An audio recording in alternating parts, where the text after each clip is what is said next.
তোমরা যারা ক্যালকাটা ইউনিভার্সিটির আন্ডারে 6 সেমিস্টার অনার্স কোর্সের ছাত্রছাত্রী আছো এবং তোমাদের দর্শন অর্থাৎ ফিলোসফি সাবজেক্টটা মাইনর সাবজেক্ট হিসাবে আছে, তোমাদের জন্য আজকের ক্লাসটা খুবই গুরুত্বপূর্ণ। আজকের ক্লাসে তোমাদের অনার্সের ছাত্রছাত্রী তোমরা যারা আছো 6 সেমিস্টারে ফিলোসফি অর্থাৎ দর্শন মাইনর সাবজেক্ট হিসাবে যে দুটি পেপার পড়তে হবে, এই দুটি পেপারে 100% কমনযোগ্য সাজেশান নিয়ে আলোচনা করব।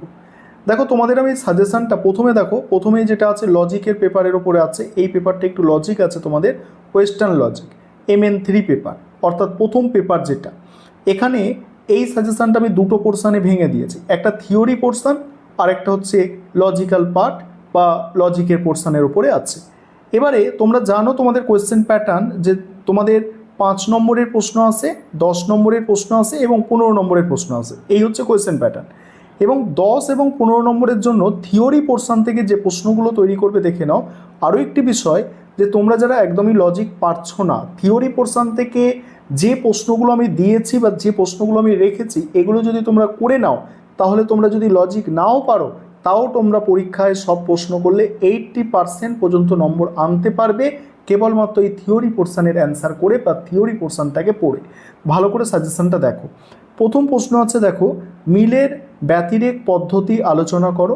এখানে কি আলোচনা করতে হবে? ব্র্যাকেটে লেখা আছে সংজ্ঞা, আকার, দৃষ্টান্ত, সুবিধা অসুবিধা এইসব, ঠিক আছে। তারপরে কারণ বলতে কি বোঝো? কারণ সম্পর্কে IM কপি এর মতবাদ দিয়ে আলোচনা করো। এর সঙ্গে হচ্ছে আবশ্যিক, পর্যাপ্ত এবং আবশ্যিক পর্যাপ্ত শর্ত হিসাবে কারণের পার্থক্য উপযুক্ত দৃষ্টান্ত সহ ব্যাখ্যা করো। মিলের অন্যই ব্যতিরেকী বা যুগ্ম পদ্ধতির ব্যাখ্যা করো। সেখানে কি ব্যাখ্যা করতে হবে? ব্র্যাকেটে লেখা আছে।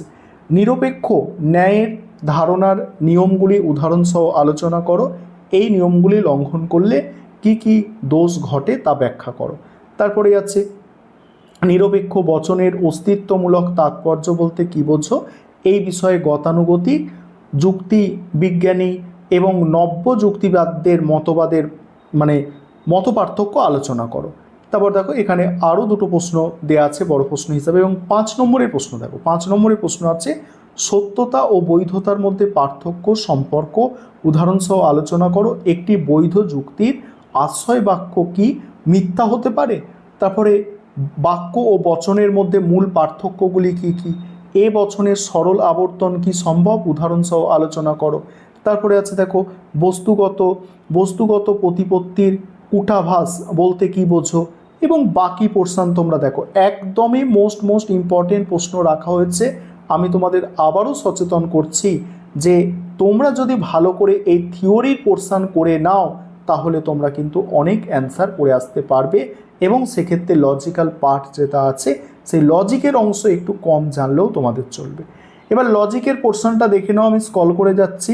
লজিকের পোর্শন তোমরা দেখো, লজিকের কীভাবে তৈরি করতে হবে তার একটা রোড ম্যাপ দেওয়া আছে প্রথমে, তারপরেই তোমাদের লজিক প্র্যাকটিস সেট অর্থাৎ কি কি প্র্যাকটিস করবে, ঠিক আছে, দেখে নাও। এটা আমি স্ক্রল করে যাচ্ছি, এটা আর পড়ছি না, তবে এখানে মোস্ট ইম্পর্টেন্ট প্রশ্নগুলোই তোমাদের মার্ক করে দেওয়া আছে। এগুলো করলে তোমরা এখান থেকেই কমন পেয়ে যাবে। আর আরেকটা বিষয় বলি যে তোমাদের কিন্তু স্টাডি মেটেরিয়াল পেয়ে যাবে এই দুটি পেপারের ওপরে। আর তোমরা যারা স্টাডি মেটেরিয়াল পারচেস করতে চাও অবশ্যই যোগাযোগ করো। এবারে তোমাদের দ্বিতীয় যে পেপারটি পড়তে হচ্ছে, তোমরা যারা অনার্সের ছাত্রছাত্রী আছো 6 সেমিস্টার দর্শন মাইনরের দ্বিতীয় paper social and political philosophy. এটা তোমাদের লজিকের কোনো ঝামেলা থাকছে না বা লজিক তোমাদের করতে হচ্ছে না। এখান থেকে 100%-এর বেশি প্রশ্নই তোমরা পরীক্ষায় কমন পেয়ে যাবে। ভালো করে সাজেশানটা বুঝে নাও। 10 নম্বর এবং 15 নম্বরের জন্য প্রথমে যে প্রশ্ন আছে দেখো। প্রথম প্রশ্ন, এ যাবৎ সমস্ত সমাজের ইতিহাস হলো এক শ্রেণীদ্বন্দ্বের ইতিহাস। মার্কসের এই উক্তির আলোকে তার শ্রেণী সংগ্রামের তত্ত্বটি সবিচারে আলোচনা করো। ব্যক্তি ও সমাজ সম্পর্ক বিষয়ে ব্যক্তি স্বাতন্ত্র্যবাদের সবিচার ব্যাখ্যা করো। পরের প্রশ্ন হচ্ছে সমাজ দর্শন ও রাষ্ট্র দর্শনের প্রকৃতি আলোচনা করো। সমাজ দর্শন ও রাষ্ট্র দর্শনের পারস্পরিক সম্পর্ক ও পার্থক্য নির্ণয় করো। তারপরের প্রশ্ন আছে বৈজ্ঞানিক সমাজতন্ত্র কাকে বলে? কাল্পনিক ও বৈজ্ঞানিক সমাজতন্ত্রের মধ্যে পার্থক্য আলোচনা করো। পরের প্রশ্ন আছে সামাজিক পরিবর্তন বলতে কি বোঝো? সামাজিক পরিবর্তন সম্পর্কে মার্কস ও এঙ্গেলসের অভিমত ব্যাখ্যা করো। তারপরে উদারনৈতিক গণতন্ত্র বলতে কি বোঝো, এর মূল বৈশিষ্ট্যগুলি আলোচনা করো। তারপর হচ্ছে রাজনৈতিক আদর্শ হিসাবে গণতন্ত্রের মূল্যায়ন করো এবং গণতন্ত্রের সবলতা ও দুর্বলতাগুলি কী কী। পরের প্রশ্ন দেখো, পরের প্রশ্ন হচ্ছে সামাজিক শ্রেণী এবং বর্ণের মধ্যে পার্থক্য নির্ণয় করো, ভারতের জাতিভেদ প্রথার বৈশিষ্ট্য ও ত্রুটিগুলি আলোচনা করো। এবং বাকি দুটো এক্সট্রা প্রশ্ন এখানে দেওয়া আছে।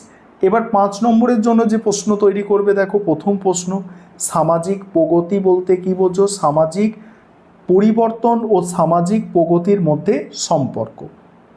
তারপরে রাজনৈতিক আদর্শ হিসাবে নৈরাজ্যবাদ বা অরাজকতাবাদের মূল বক্তব্যগুলি কী কী।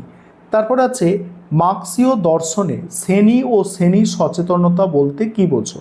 নেক্সট, সংঘ ও প্রতিষ্ঠানের মধ্যে পার্থক্য নির্দেশ করো। নেক্সট, পরিবারের বিভিন্ন রূপগুলি সংক্ষেপে আলোচনা করো।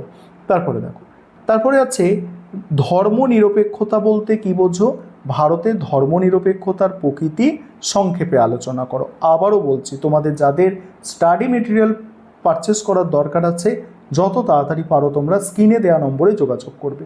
তারপরে বর্ণাশ্রম ধর্ম বলতে কী বোঝো, সংক্ষেপে আলোচনা করো। নেক্সট, সামাজিক পরিবর্তনের হাতিয়ার হিসাবে সত্যাগ্রহ সম্পর্কে সংক্ষিপ্ত টিকা লেখো। এবং বাকি প্রশ্নগুলো তোমরা দেখে নাও।